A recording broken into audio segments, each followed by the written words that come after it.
Hello, everyone. Thanks very much. I want to jump right into the presentation because there's so much to share with you in this brief time we have together.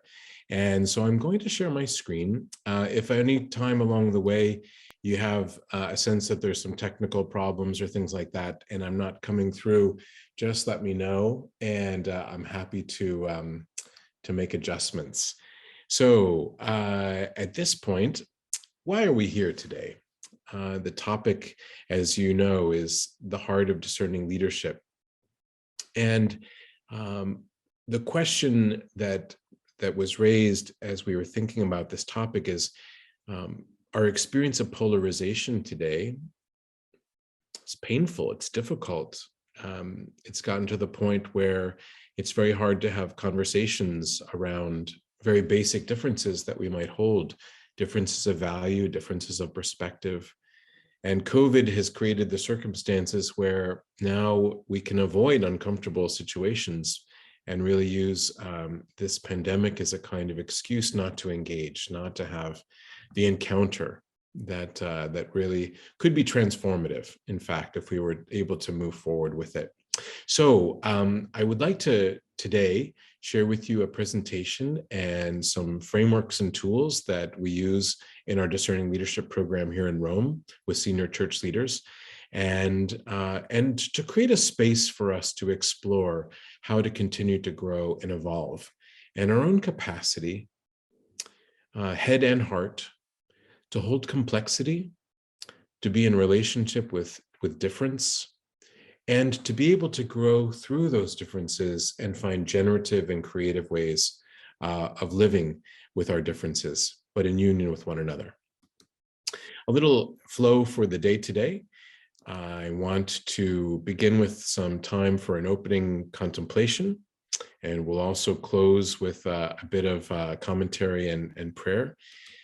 We have a brief introduction to our agenda today and some context, the times we're living in, the call to unity and diversity. And this important topic I'm going to introduce of how we deprogram ourselves of bias and learn to manage polarities, with also a brief practice. So it's a lot to try to do in a brief period of time. And it's a lot to try to do in a spirit of, I would say, openness, groundedness, peace. So I'm going to invite you to join me in a bit of time of this opening contemplation to ground ourselves. I know it's only 10 o'clock on the East Coast. Here in Rome, it's 4 p.m. But we've got folks gathering at other parts of the country, from other parts of the United States. And wherever you're gathering, and whatever you're coming from, I'm going to invite you to become fully present now. And so I'd invite you to place your feet on the floor wherever you're sitting. Feel the support of the chair behind your back. And in this moment, just to take a nice deep breath, to be fully present in this moment. Because this is a topic which creates for people distress and fear and anxiety. Let's just take another deep breath to relax into this moment.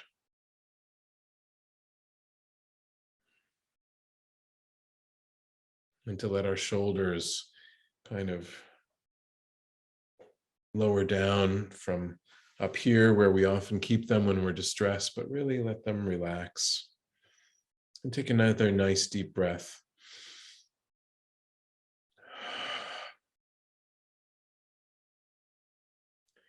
Because it's really only from a place of interior peace and inner freedom that we're truly able to listen and to respond to the Holy Spirit. And I invite you to close your eyes for a moment. Just allow yourself to enter into this inner room that Jesus speaks of, where we know that God waits for us.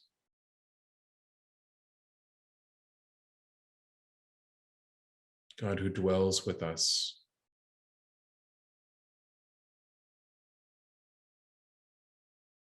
and the Holy Spirit, which lives in the space of our heart, mind, consciousness, and the Spirit which can inspire our thoughts, enlarge our hearts, and liberate us from the fears that we have of those who think and feel differently than we do.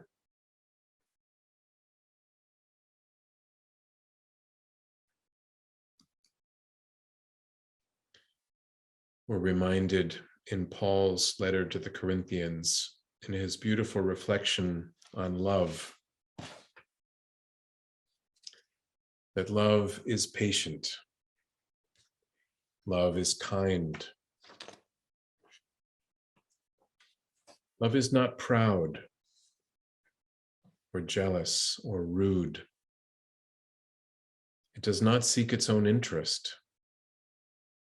It is not quick-tempered or brood over injuries, but love rejoices in the truth. It bears all things, believes all things, endures all things. Love never fails. I invite you to open your eyes if you haven't already. And in this spirit of peacefulness, this sense of setting an intention in this moment to grow our capacity for tensions, for holding difference within our hearts and minds in a different way. I'm going to invite you to read along with me this passage, which is inspired by Teresa of Avila, about what it means to live with the space and the spaciousness for paradox and for difference. If we choose to live a more spiritual life, then we will become more spontaneous, more engaged, and more contemplative. Living a spiritual life means we are able to live our life in total polarity. This means we are at ease in the in-between spaces, between tradition and progressive viewpoints, between rational and emotional responses, between action and just being there, between solitude and leisure, between fasting and feast, between discipline and wildness. If we are not growing in our spiritual life, then we get stuck on one end of the spectrum or another, and we can end up bland, lukewarm, mediocre, and isolated. The only way to live a spiritual life is to be able to touch both sides at the same time, knowing that it is in the interplay between living the spectrum of these opposite polar forces that we deepen our spirituality and become more aware of who we are, whom we choose to be, and in challenging times, how we show up.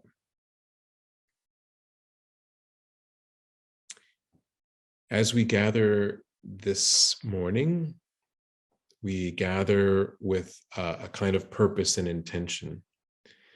And in the words of Pope Francis, it's to become experts in the art of what he calls encounter. And we know, as I said in the beginning, that it's very easy these days to have fallen out of the art of encounter, to feel separated and isolated, fragmented. But Pope Francis says this: as we initiate this process, we too are called to become experts in the art of encounter.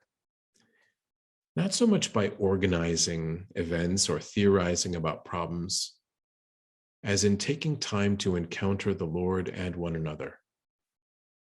Time to look others in the eye, to listen to what they have to say, to build rapport, to be sensitive to the questions of our sisters and brothers, to let ourselves be enriched by the variety of gifts and vocations and ministries we bring. This calls for openness, vulnerability, for courage, the willingness to let ourselves be challenged by the presence and the stories of others. So often God points out new paths in just this way. He invites us to leave our old habits behind. Everything changes once we're capable of genuine encounters with Him and with one another, without formalism or pretense, but simply as we are. So this, if you join me, is our intention today, to learn to become more experts in the art of encounter, and to do so in a context which is very challenging. In these times, we are aware that we live in an era of change. But interestingly, Pope Francis has said it's not only an era of change, it's actually also a change of eras. We're going through a period of profound disruption and uncertainty. It's not only COVID, but it's all the things that have led to COVID and to the circumstances at this particular moment in history, which disrupt the status quo in such fast-paced, complex, and unpredictable ways. It's hard to know where to look forward and how. When we think even about the prospect of climate change, represented in this photo of the penguins on the melting ice shelf, we know that just as this ice is melting out from underneath the feet of these penguins, so these current times are slipping away from us, and we're not sure what lies ahead. This polarized world we're living in, where there's a sense of division of ideology and a pull between conservative and progressive, for instance, leaves us as a church struggling and not exempt from the world's experience of pain and suffering. We know that our church has experienced scandal, and in the mismanagement of that process, out of the desire to protect the church, the ways in which victims have been further hurt. We know that our church exists as any institution does in a very human environment, imperfect, and yet we aspire for more. And we aspire to live the gospel in a way that's more true and more whole. Within our own country, our political ideologies, the extreme views, have pulled us so far apart that people wonder whether or not we're ever going to be put back together again, like Humpty Dumpty.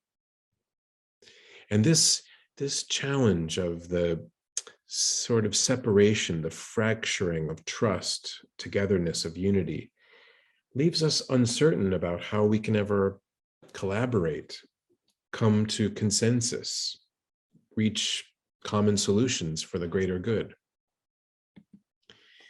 If you recall, if you're a Harry Potter fan, the byproduct of experiences of fear and anxiety is that the Dementors are let loose, right? And the Dementors do not mean us well.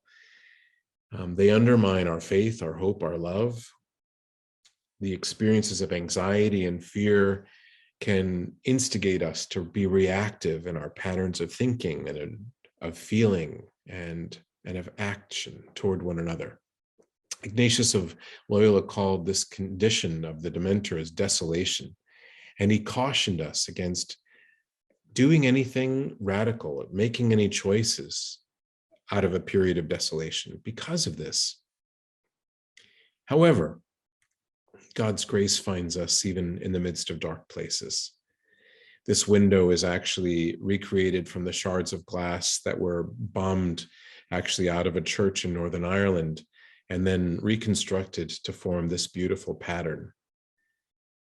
Grace finds us and binds us back together and creates beauty out of what's been broken. because we know that at the heart of our experience as Christians is a story that we believe to be true, a story about the resurrection of Christ, who did not experience death as the final word, but because of the way he lived and loved, was given a future by God and promises the same for each of us. And nothing can separate us from his love. So for that reason, we're not afraid.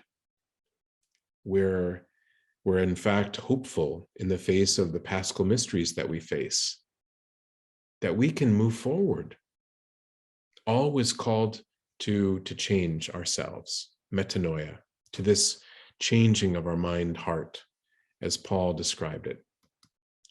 This call to metanoia begins with the realization that we do not see reality as it is, but as we think it is, filtered, right, in a sense, through our own lenses, assumptions, and biases. We've come to believe a story about one another that is distorting our view, especially when we think of those on the opposite side of the political or religious spectrum. And that story has a tremendous power to shape and influence the way in which we interact then with reality and with people. But as Paul calls us to this renewal of our mind-heart, this metanoia, we have to remember that we can only take responsibility for our own conversions. Jesus tells us, unless we become like little children, we cannot enter the kingdom of God. So how do we learn to see with fresh eyes?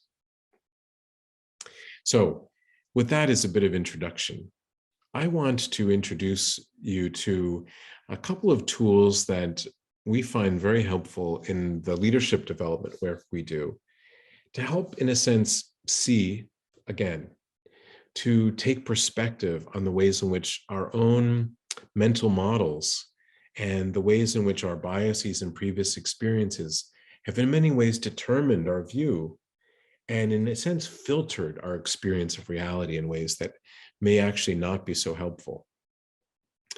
One of these tools I'm about to share is called the ladder of inference.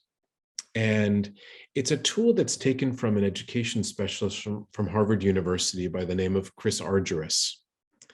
Before I show you the picture of the model, I want you just to think for a moment about our own experiences of, having biases or assumptions and the way in which they can affect the way in which we see reality and interact with it. Once upon a time, I had an experience of working in a ski and bike and sneaker store in Rochester, New York when I was a kid.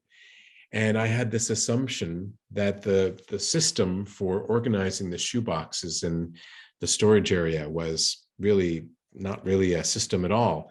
And I had the bright idea that I was going to help the manager by, in a sense, creating a new system and organizing everything.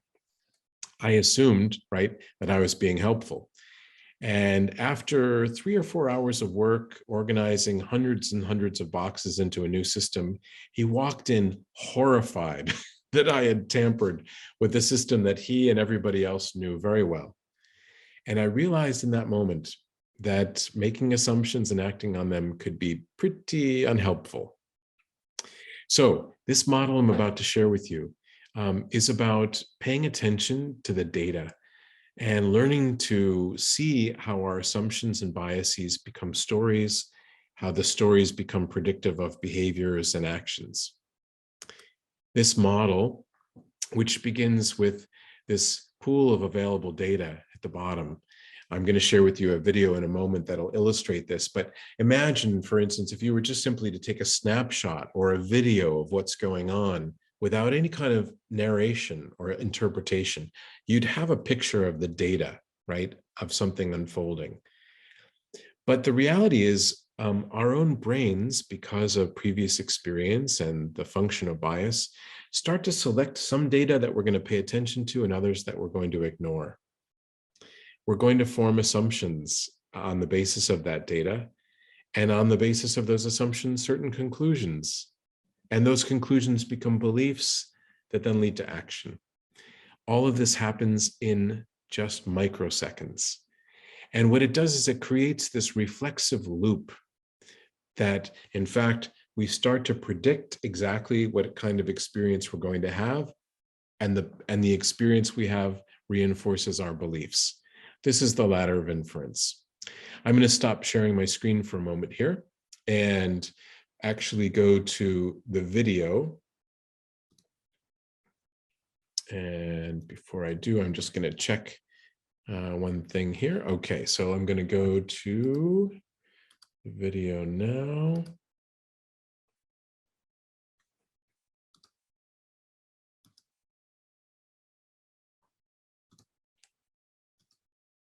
And hopefully this will work just fine. If not, somebody tell me.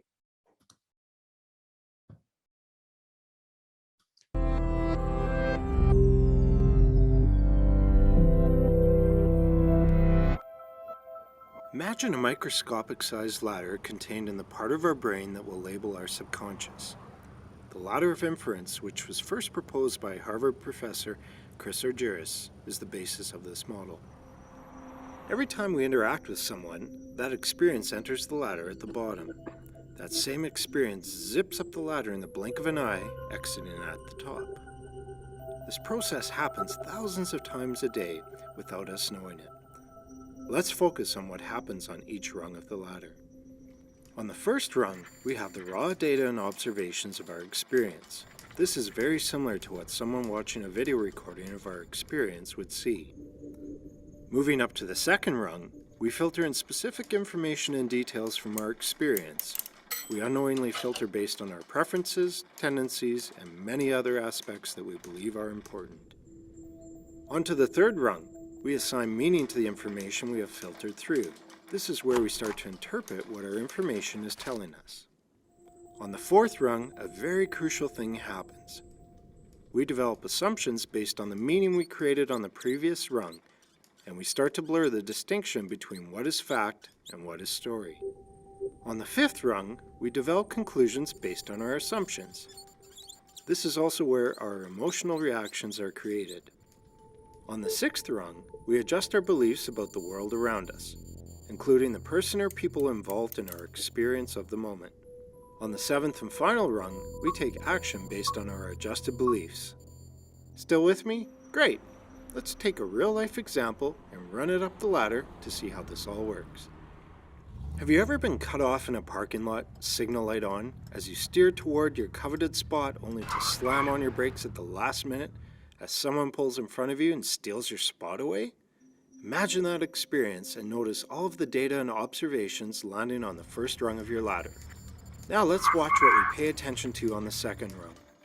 Who cares that it's sunny out and the birds are chirping? The 50% off sign outside of your favorite store is meaningless. You filter in the sensation of your grip tightening on the wheel, you feel your blood pressure rise, you hear the squeal of your brakes, and you notice the expression on the face of the other driver as he pulls in front of you and quickly looks away. Time for our third rung. Ever since you were young, your parents taught you the importance of waiting in line and taking your turn. You live and die by the rule of first come, first served. And now this guy has just stolen your spot. What gives? Up to the fourth rung we go. Watch closely as our assumptions take over and our story creates itself. That stupid jerk. Didn't his parents teach him anything? How could he not see my signal light? He must never pay attention. Why does he think he's more important than anyone else? Jumping quickly to the fifth rung, we conclude that this guy is heartless, inconsiderate, he needs to be taught a lesson and put in his place.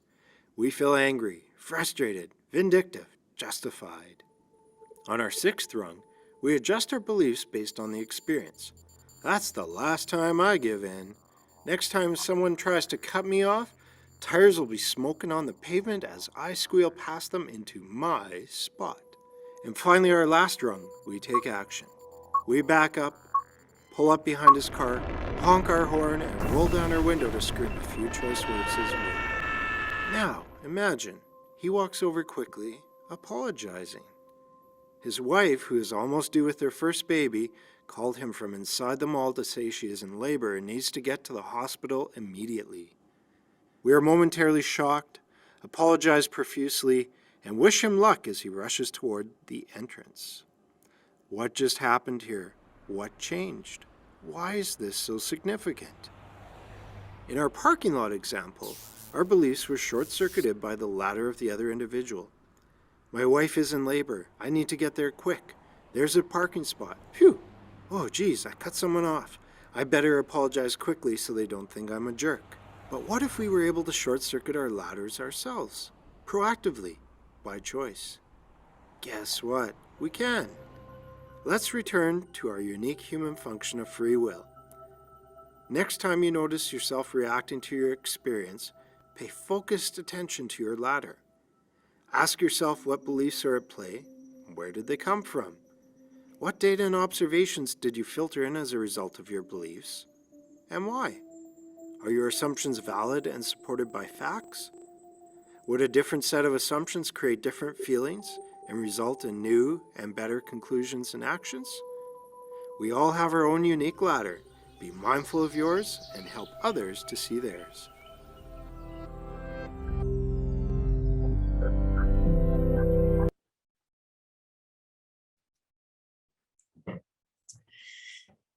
This video, brief as it is really a snapshot of something that happens very quickly in our minds, in our hearts, in our bodies, and it's very difficult to slow down, and yet it's critical. I would say essential that we become mindful and aware of the storytelling that's happening in our brains almost as soon as we start to experience something like this episode in the parking lot.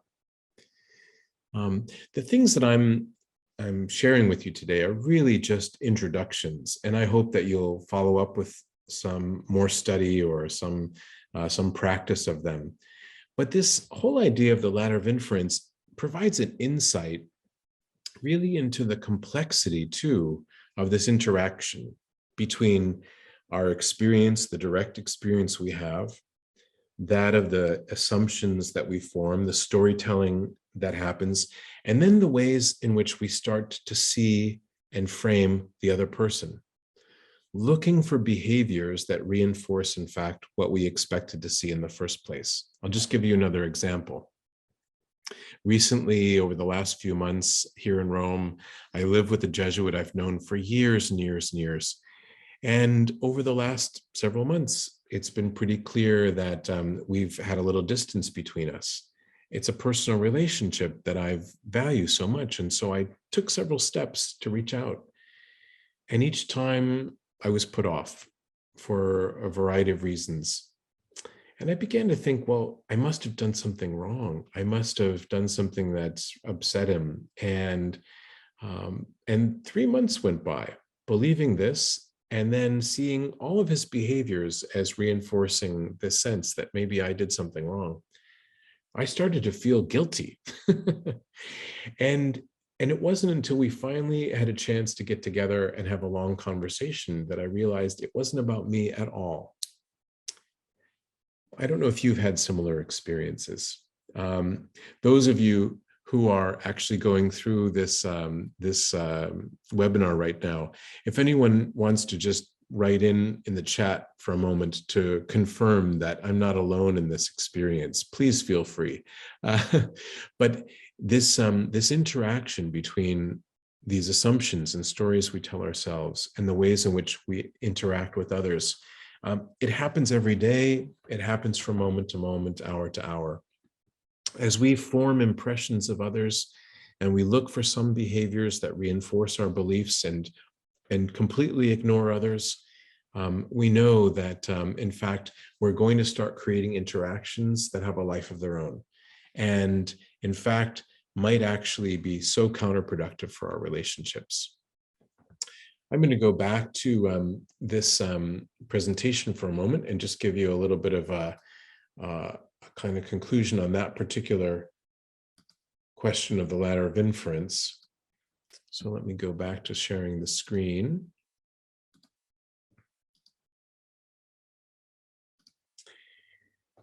So the takeaway from the ladder of inference, biases are unexamined beliefs often that we're not aware of, that they're operating for us. but they really determine what and how we see. One of the most famous examples of the way in which biases and assumptions can lead to somewhat disastrous consequences, whether or not it was a good decision or not, is harder to say. But remember when in the time leading up to the Gulf War and the invasion of Iraq, there was a fear that Saddam Hussein had weapons of mass destruction, the WMD. And there were people in the administration who were so convinced that this was the case that when they finally got a hold of satellite photos, their beliefs confirmed for them that that's exactly what they were seeing. In point of fact, the research later found that there was no evidence of these, but it has certainly led to years and years of consequences. And again, it's not for me to decide whether or not that was the right thing to do at the time. He was a dictator. There were certainly circumstances that were very, very dangerous for not just the people of Iraq, but the world because of Saddam Hussein's leadership. But the fact is we made decisions based on assumptions that were erroneous, and they cost lives. It's a very serious example, of course. On the day-to-day basis, maybe our assumptions aren't leading to such disastrous consequences, but nonetheless, we know that in our human relationships, trust can be so quickly broken that the experience of closeness and relatedness can be compromised so quickly when we make rash judgments based on assumptions. So, how do we, in a sense, become more aware? And to stay close to the facts, to really be careful when we don't understand what a person is doing and why, not to run up the ladder of inference too quickly, but rather to stay low on the rung toward the observable data and to ask. So here's my experience. I'm curious what you were thinking when you did this or that. It can actually lead to the defusing of so many tensions and really paths forward for conversation, but also for maintenance of the relationship. I'm going to stop for a second to see if that makes sense and whether or not you have questions. So I'm going to stop the sharing and invite you maybe in the chat. Does this make sense? Do you have questions about the ladder of inference? Is there anything that you'd like to have better illustrated? I'm going to pay attention to the chat over the next couple of seconds and see where we are with a little bit of your feedback.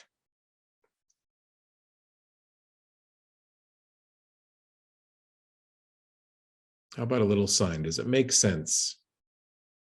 Can it be helpful in slowing down and not rushing into action?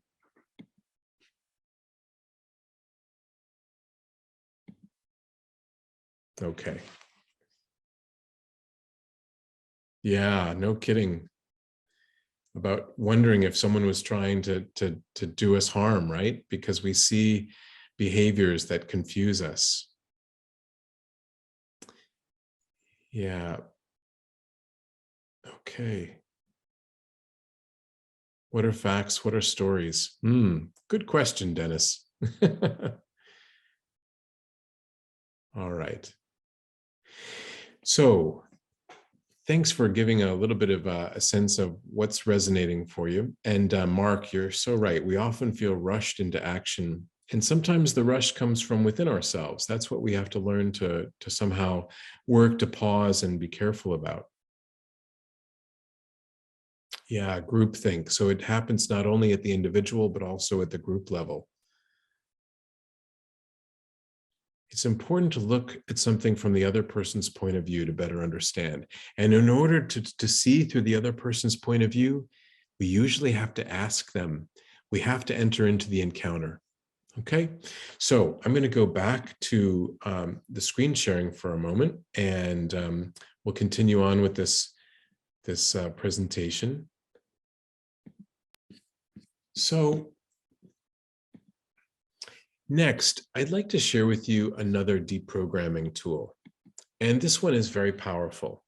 It's been developed by a researcher by the name of Barry Johnson. And he's the Gestalt therapist who worked out this model in the first place for understanding the way that tensions and polarities work, and then the impact that they have on the way in which we think of ourselves, identify with a certain polarity or value, and the way in which we treat others.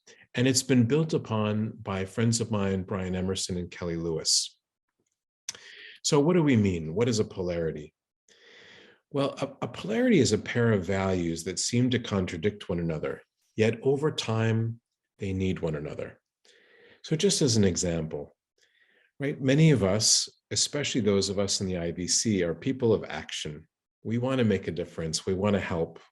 We're do-gooders, and we want to really do good for others.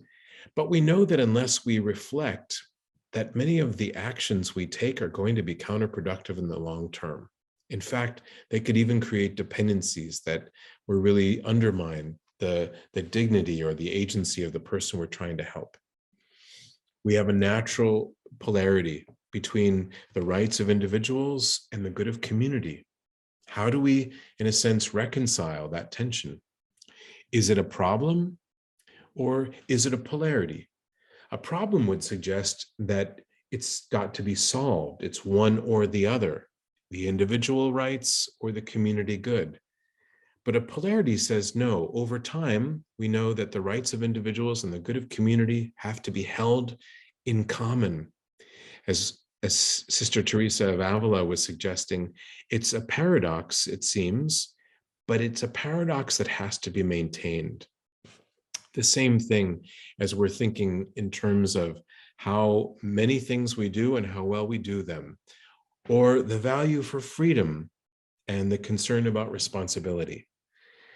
One of the things that I notice right now from afar here in Rome as I look to the United States is just how individualistic the values in the US are relative to the people here in Italy. Here, a communitarian culture where people see the social good as a great benefit, and they make sacrifices in order to take advantage of that social good for themselves and their communities. They're willing to subordinate some of their own individual freedoms in order to help their communities. In the United States, you know, that gift of individualism can sometimes be taken too far. How do we hold this polarity of the rights of the individual and the rights of the community? Okay, polarities.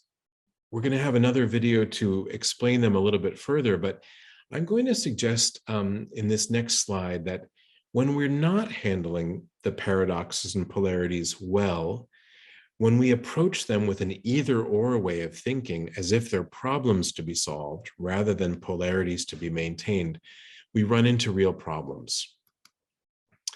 My friend Brian, in his research, he discovered that there's a sort of very destructive cycle that happens when we approach a paradox of two polar values and over-identify with one or the other at the expense, really, of the other. The first stage, and I'll use the example here of, for instance, that individual versus collective mentality. If I'm so concerned with my own individual rights and freedom that I'm not willing to make sacrifices or compromises for my family, for my community, I over-attach to one of the two poles, the individual side. And the preference leading to an attachment leads me to start to hold those who hold another opinion, that of the community, at a distance. I actually begin to not only see them as other, but the either-or way of thinking means that I have to somehow be superior in my point of view to their point of view, which must be inferior. This creates not just a dilemma, right, of me or them, but me better than them, me versus them. And we know that when this dynamic begins, it's very difficult to actually reach anything but a very dangerous conclusion. that as we separate from others and put ourselves above them and really claim our own righteousness, our own presumption of being right and good and the other being bad and wrong, then essentially we start to not see them as people anymore. There's an objectification of the other rather than seeing them as fellow subjects, people with their own ideas and reasons and context for what they think and why. This is a dangerous cycle, and we see it happening in the United States now as we're unable to really see one another as brothers and sisters anymore. We've lost a sense that we belong to each other, as Mother Teresa would say. This has led, as we know, to the real fraying of the social fabric here in the United States and also within the church.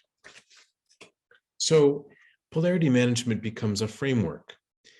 My friend Richard Rohr says, you've got to find some framework that helps you to stand back and look at the moment. And then you'll see that many of the things that appear contradictory, though logical, egocentric, dualistic thinking might not necessarily be able to approach them as so. A non-dual mind, an ability to think in both and terms is what's necessary. And we know that both and thinking is possible when we're rested, when we're not hungry, when we're not stressed. And so it can come to us spontaneously. But sometimes we need to practice it. And this is what polarity management is. It's a practice. That's a mighty big teeter-totter, by the way. But it's about getting beyond the idea that one or the other of us has to be up while the other is down, and vice versa. I'm going to stop sharing my slides for a moment and go to the video here. And again, my point here is that in this very brief video, we'll have this opportunity for just a brief taste, an introduction to what a polarity is and how to manage it. But I hope that you'll follow up with further interest and perhaps look at some of the other videos that my friends Brian and Kelly have produced, or perhaps read their book, Navigating Paradox.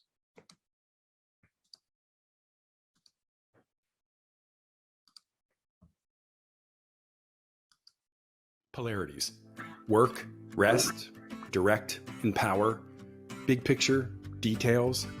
Situations where we might be tempted to choose either one or the other, but when we take a step back, we realize that both are needed. Polarities are seemingly opposite states that have to coexist over time if we're going to be successful. They require a both-and mindset because leaning too heavily in one direction or the other will likely land us in trouble. You've undoubtedly seen them, but here's how they sometimes show up. Franklin is dreading his meeting with Sandra. He's excited about his project plan. It's spacious and will let the team be creative and adapt it to fit their own needs. But he's dreading getting Sandra's input. She's going to want deadlines and documentation that will kill any hopes of people thinking outside the box. And for once, he would just like to get through a meeting without the two of them butting heads like mountain goats. Speaking of mountain goats, Sandra's a little bit like his friend Sam. Whenever they go camping, Sam always wants an agenda. It kills Sam not to know what they're going to do and when they're going to do it.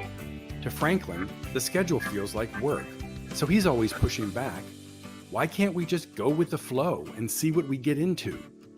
This tension between flexibility, keeping things open and fluid, and structure, giving things a framework and guidelines, is a polarity. When we treat it like it's either or, we typically bump into something or someone pushing in the other direction, which gets us stuck. Or worse, it can create a lot of suffering, hard feelings, people taking sides, wasted time, and poor results. Either or mindsets are good in some situations, like if you're deciding which shirt to buy, how to get out of a burning building, or which job offer to accept. But polarities don't work like that. With polarities, we need a blend of both, because both sides have benefits and both can create negative impacts when they're overused. In Franklin's case, he sees lots of benefits to flexibility. It allows people to go with the flow, which leads to creativity and the ability to take advantage of new ideas that pop up, all the stuff he loves and what he prides himself on. But when flexibility is overused and taken too far, it can lead to wasted time, chaos, and missed opportunities. All the things that drive Sandra and Sam crazy. That's why they like the benefits of structure. Things are efficient and orderly, which brings a good sense of predictability. While Franklin knows these things are good, he's been around long enough to know that Sandra and Sam both sometimes overuse structure, which ends up creating rigidity, keeping people stuck in the same old, and not allowing any deviations or ability to take advantage of new ideas.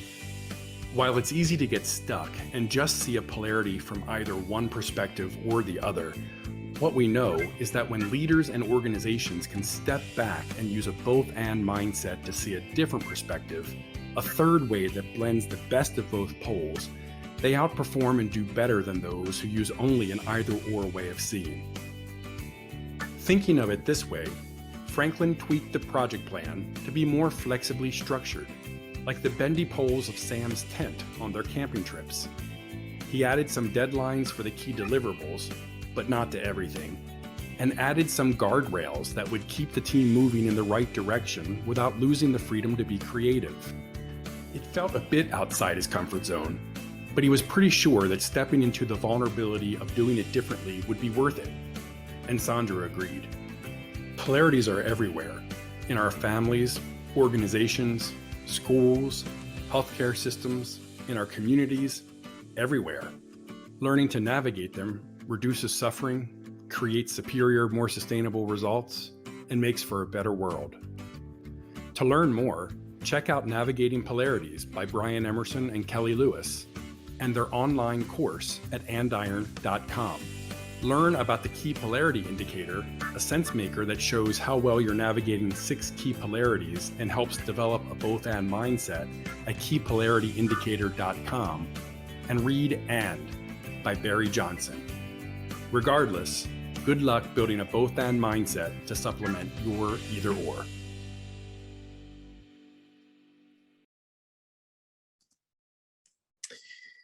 I hope that you found that brief video helpful, and I encourage you to follow up as Brian does with their book, which is excellent.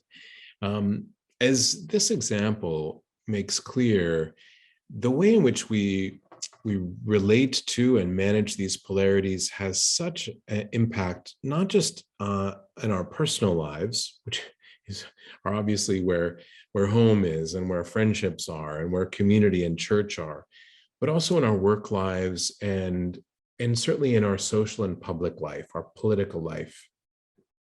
And the territory that I'm going to invite us to briefly and not sufficiently explore is that territory.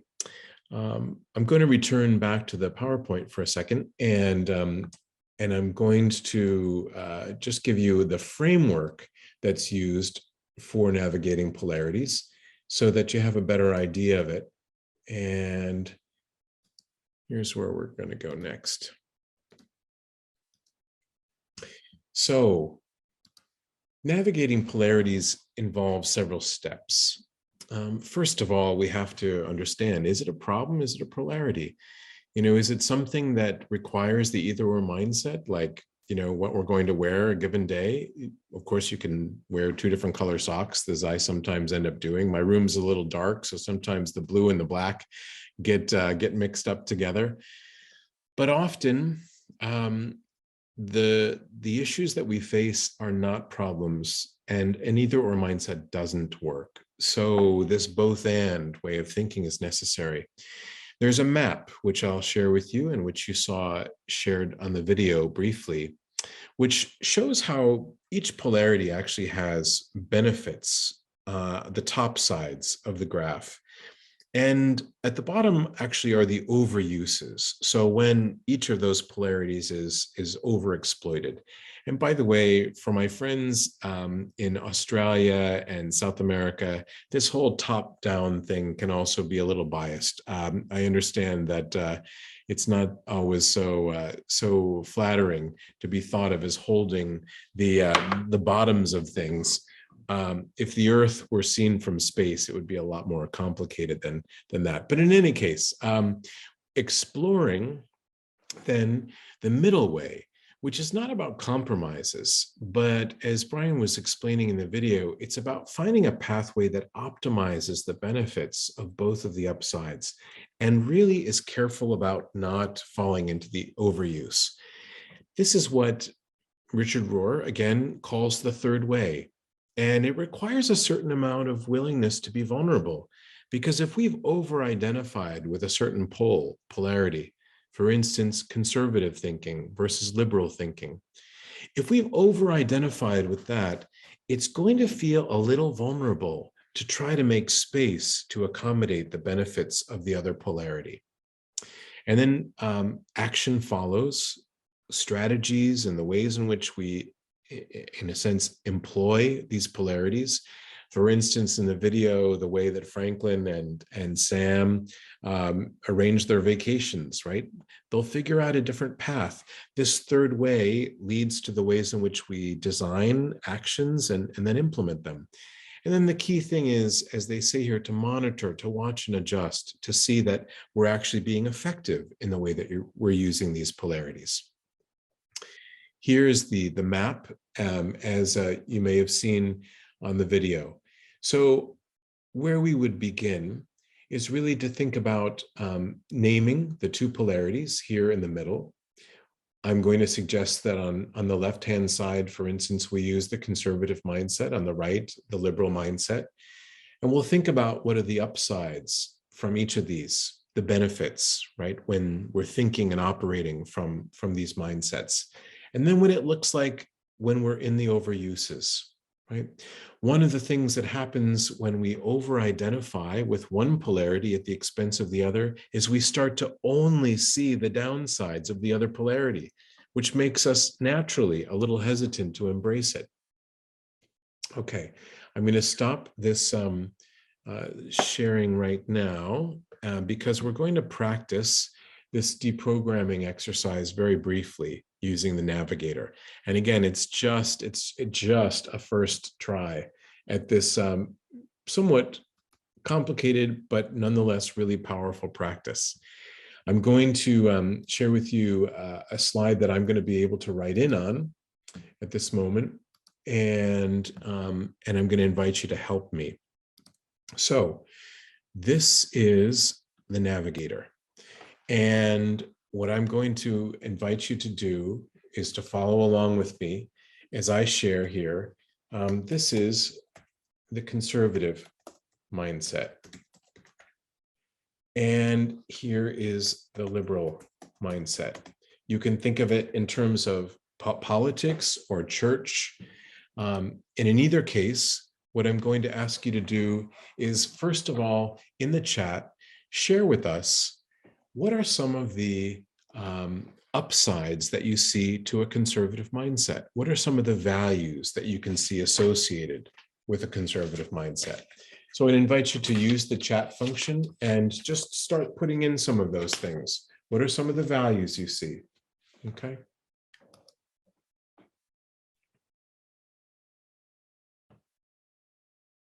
Anybody is welcome to start. Okay. Stability, right? So stability. Whoops. Pardon my spelling. It's not going to be great here. I'll just say that from the beginning. Okay. The sense of God's constancy, right? Structure. Yep. And this is going to be a little difficult to do too. Okay, respect for the tradition.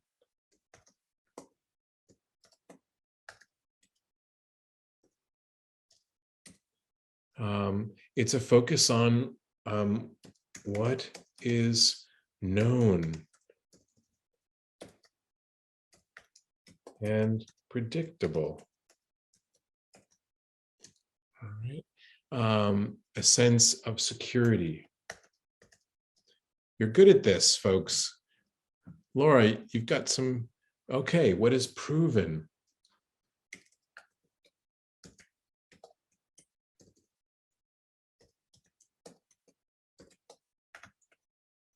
Okay, Wonderful. All right, I'm going to just look through these.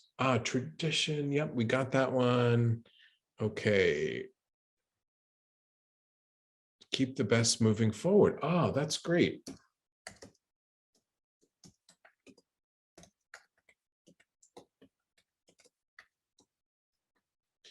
Okay. So I'm going to invite you then to consider what are some of the upsides from the liberal mindset?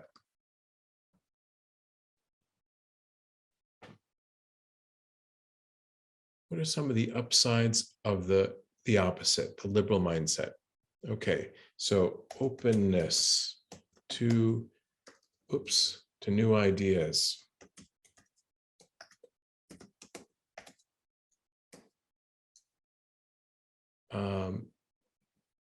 Change, flexibility,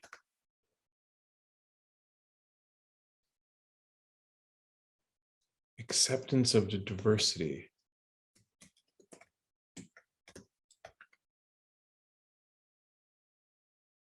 okay, inclusion, right, of diverse views. Okay. Respect for all. Okay. So there's many things that you've shared in here that I think are wonderful, and they don't all fit so neatly into only the liberal mindset, but they're very helpful. Okay. Creative risk-taking, yes.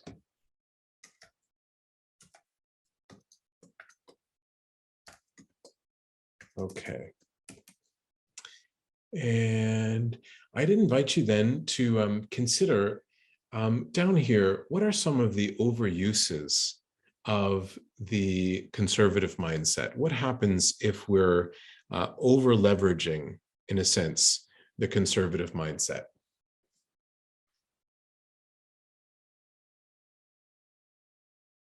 Okay, we can become exclusive rather than inclusive.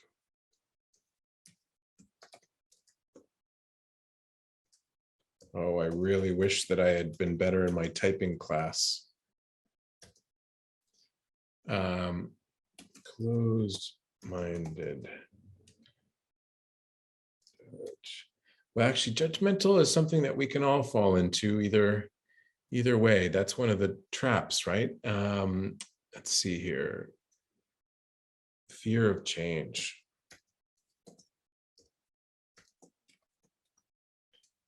Right? Rigidity.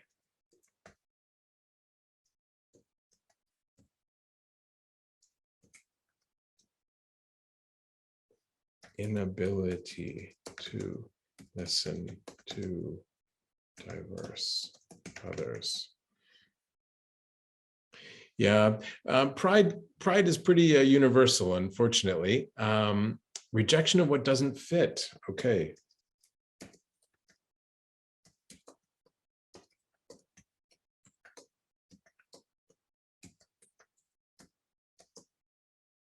Okay, you got the hang of this, right?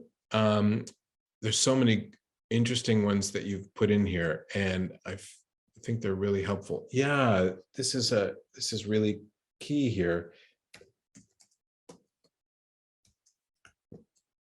Okay, very tricky, these things. How about let's shift over to the other side. What are some of the overuses of the liberal mindset? What are some of the ways in which that can lead to challenges?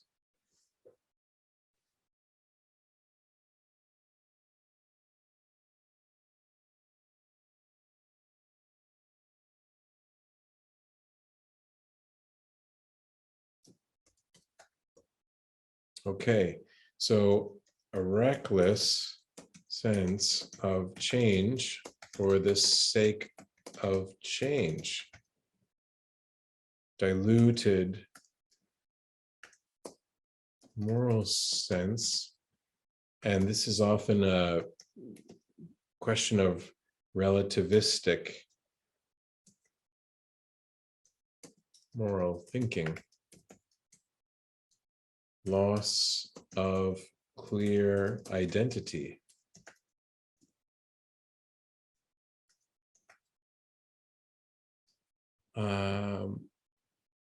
It's hard to keep up with constant change. Hard to make decisions. Okay. Wonderful. So again, we see pretty clearly that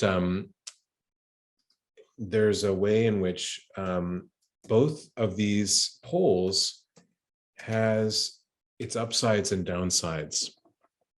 Yeah, throwing the baby out with the bathwater, disregard for tradition. There's a, you've clearly done some thinking about this. And it can become out of touch, right, with a lot of people who think differently, right? So this can happen in both sides. Now, in the third way, right, and this is not easy. Sometimes once we go through this polarity map with people, it takes time to really be thoughtful about what it would be like to bring the two of these polarities together in a creative way that actually maintains a generative tension and doesn't try to solve them as if one or the other is better or worse. What are some images that might come to mind that help us to visualize or imagine what it's like to be able to hold this polarity of the conservative and the liberal mindset? What would it be like to find a way that's not about simply compromising, but leverages the best of both those poles on the benefits side? Okay, interesting. So the way in which sometimes labor negotiations are done could be, okay, Jesus embodies this. In fact, Jesus has a teaching that the good servant brings forth both the old and the new.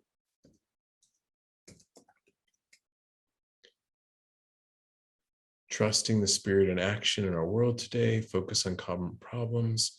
Okay, yep.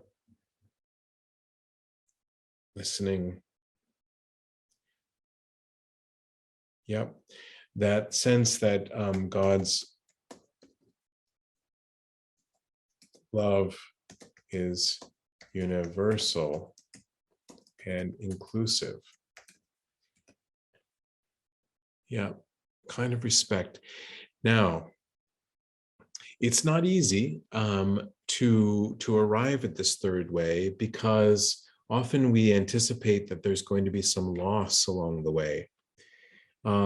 And sometimes, yeah, it involves, I love these natural images, right? So wildflowers, right? They take something different to help them to flourish and to flower.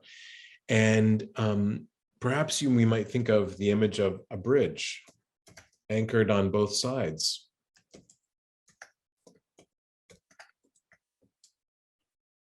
Okay, so the idea here is that this polarity management tool helps us to think in a different way about these realities.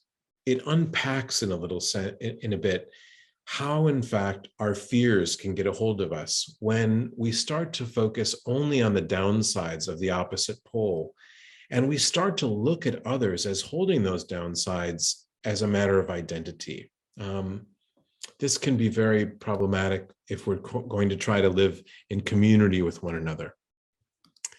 I'm going to go back to my slides here as we bring this presentation toward a conclusion, and go back to really the plenary so we can have a few moments for conversation. Again, I encourage you, if you found that very brief work with the navigator interesting, that this is definitely worth following up on with some further study. But I think, for me, some of the some of the kind of gist of all this is the challenge of taking the log out of our own eye first, and of, in a sense, again, debugging or deprogramming the way in which we're thinking, to recognize the power of bias in storytelling and the way it predetermines the way we're seeing reality. And in truth, we're the only ones who could take responsibility for that. The ability to hold this complexity and not try to resolve things in overly simplistic ways. Oliver Wendell Holmes was once famous to have said, I wouldn't give a fig for the simplicity on this side of complexity, but I would give my life for the simplicity that comes on the other side. And growing our capacity for complexity today is necessary for us as individuals, as community, as a species, so that we can navigate the challenges that our times impose upon us. As actually Pope Francis says here in this beautiful quote, this breakthrough comes about as a gift in dialogue, when people trust one another, are willing to seek the good, are willing to learn from one another in a mutual exchange of gifts. It leads to what he calls overflow, this experience of grace. I know that we want to have some time from Q&A, but before we go into Q&A, I would like to invite you in the chat to simply share what is something that's really sticking with you from our time together so far. Some dimension of what we've shared over the last hour and 15 minutes that you think has been especially timely for you to hear. So I'm going to actually stop the sharing of the slides at this time and invite us to come into the plenary space, but to use the chat and to respond to this question. What captured your attention? What did you need to hear today? What are you going to be leaving with as you head forth into your day today? Take deep breaths. Yep. The practicality of tools. You bet, Mark.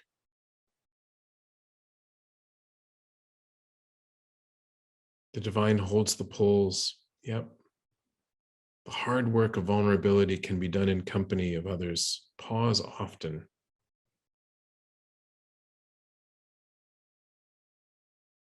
You need to overcome fatigue in order to reach out. Yep, it's true, Elaine. Encountering polarities begins with knowing ourselves. Right on, Dennis. Yeah, the ladder of inference, it's a great tool to bring into so many of our organizations. Yep, win-win versus us, them. That's the both and fruit. The time encounters take. Yeah, we have to slow down. Okay, so I'm going to stop at this moment and invite us to enter into the plenary space together for some questions and answers. And I'll invite you to use the Q&A function, if you will. Thanks again for continuing to share these. We're going to save the chat so that I'll be able to go through these later and to see what resonated with you. Kevin, it's great to see you here. Yeah, the tension, the divisions, the misunderstanding have become so pervasive. Sitting back to consider and share things like the latter. Yeah, these simple tools are very profound in so many ways. Okay, so the Q&A. So Paul Welch asks, how do you propose addressing the polarities of the pre-Vatican II Church, which is seemingly flavored by a significant number of current Catholics versus the progressive Catholics and fallen away Catholics for Vatican II? The foregoing polarity is complicated by the Spirit's guidance that the Church has to be a full Vatican II Church. Yeah, Paul, this question about Vatican II, it's said that Church councils generally take a generation or two to really take hold, because they often introduce not just technical or structural changes, but real differences in mindset. And I think this is certainly the case with Vatican II. Now, as Pope Francis calls for the emergence of a synodal church, he's engaged the whole church in this massive project of listening to one another. And in this process, we're going to have to really be patient. It's not simply going to be a 2-year journey, but rather a generational project.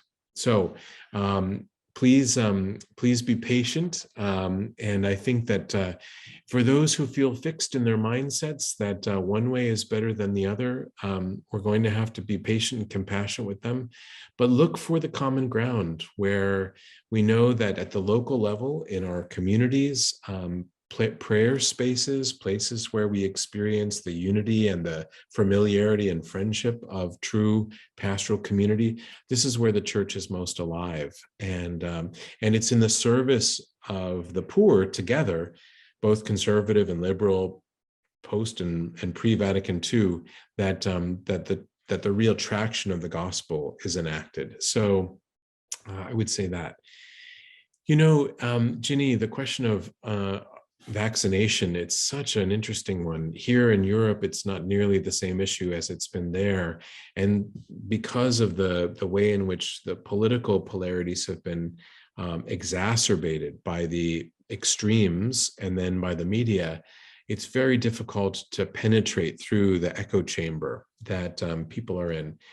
Because it's really left people afraid. The question of COVID has really instigated a lot of anxiety and fear, and out of fear, people resort to either or thinking. So the key is to really have spaces where people are not feeling anxious or pressed or forced, but to really have the space to have conversations that are slow, that allow people to talk about their reasoning for why they hold the views they do, and for ourselves, having the patience to listen. Yeah. Judy England, there's definitely a tie into learning theory here. There's a wonderful social science kind of way of thinking here. It's called the diffusion of innovation. And it says that within any population, there's going to be a very small number of people who are oriented to what is new and novel, a larger group of people who follow them and follow their sort of adoption of a new technology, for instance, a big middle that waits to see how things are going to work out.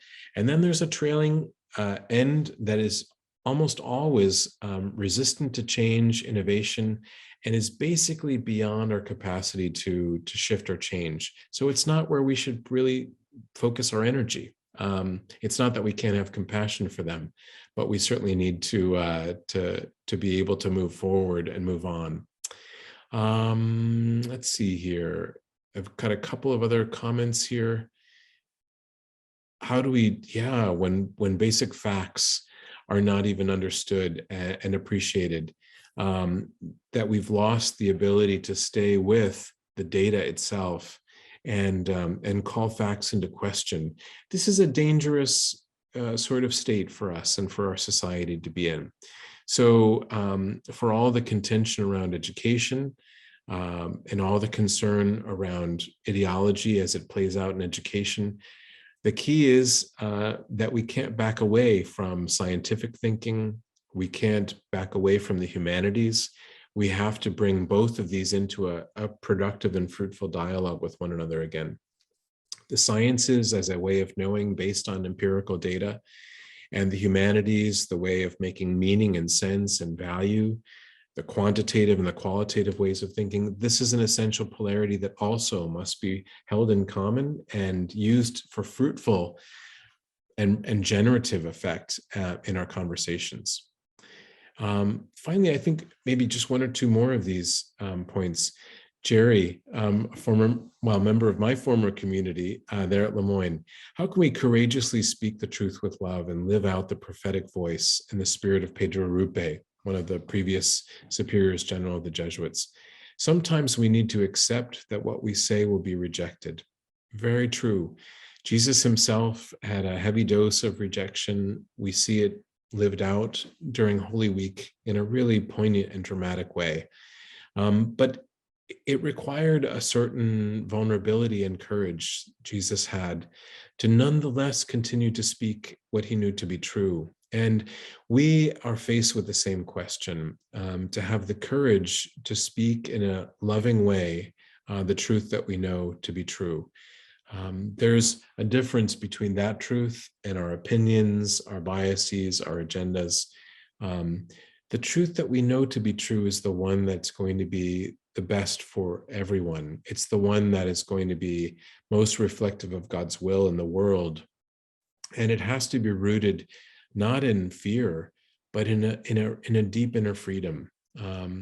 This is what allowed Jesus to approach the sacrifice at the cross the way he did, because he knew that ultimately he was free, not driven by fear, driven instead by love. So I think in so many ways you've answered your own question. You know, this speaking the truth in love requires both vulnerability and courage. And understanding where people are. Kevin, thanks so much for this. You know, we have to have compassion to understand what people are going through, where they come from, what their home lives are like, how they were raised. If we don't understand these things, we don't understand anything about people. And this often means that we have to slow down and get to know people again. Maybe that's in many ways one of the ways forward out of COVID, is to just pause and take the time to get to know one another again. I'm going to stop there and see again if anyone has any further comments that they want to make. Thanks, Elaine. You can't hate someone whose story you really know. Margaret Wheatley is a wonderful thinker. I've appreciated her work over the years. Right. I think that's about it.